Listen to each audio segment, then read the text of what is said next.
الحمد لله رب العالمين والصلاة والسلام على خاتم النبيين وخاتم المعصومين اما بعد۔ السلام علیکم ورحمۃ اللہ۔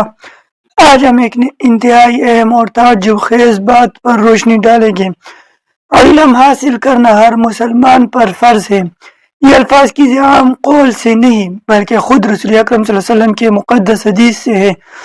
روایت یہ ہے عن انس رضی اللہ تعالی عنہ قال قال رسول اللہ صلی اللہ علیہ وسلم طلب العلم فریضۃ علی کل مسلم ووضع العلم عند غیر اہلی کمقلد الخنازیر الجواہر واللؤلؤ والذهب۔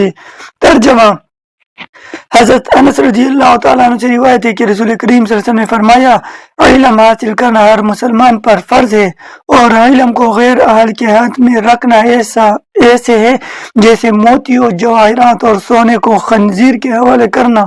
آپ سوچ رہے ہوگے کہ یہ علم کتنا ضروری ہے۔ علماء کے اقوال کے مطابق نمبر 1، بعض علماء فرماتے ہیں کہ دین کا وہ علم ضروری ہے جو انسان کو فرائض ادا کرنے اور گناہ سے بچنے میں مدد دے۔ نمبر 2، امام مالک رحمہ اللہ فرماتے ہیں کہ ہمیں اتنا علم حاصل کرنا چاہیے کہ اپنے دین سے فائدہ اٹھا سکے۔ نمبر 3، حسن بن ربیع نے فرمایا، جب انسان کو دین کی کسی بات میں شک ہو تو سوال کر کے اس شک کو دور کرنا فرض ہے، یعنی صرف کتابیں پڑھنا ہی کافی نہیں بلکہ علم کا عملی فائدہ دین میں آنا ضروری ہے۔ علم کا تحفظ اور خطرات۔ یہ حدیث شریف ہمیں ایک اور سبق بھی دیتی ہے کہ علم کو غیر اہل کے حوالے کرنا خطرناک ہے۔ جیسے موتی اور سونا اگر خنزیر کے حوالے ہو تو وہ گندے اور نقصان دہ ہو جاتے ہیں، اسی طرح علم بھی اگر غیر اہل کے ہاتھ میں چلا جائے تو نہ صرف وہ برباد ہو جاتا ہے بلکہ دوسروں کو بھی نقصان پہنچاتا ہے۔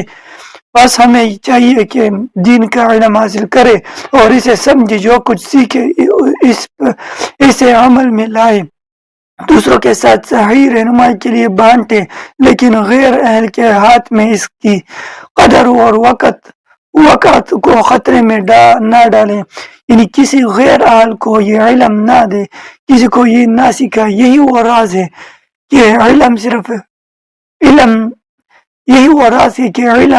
صرف علم نہیں بلکہ زندگی بدلنے والا ہتھیار بن جائے۔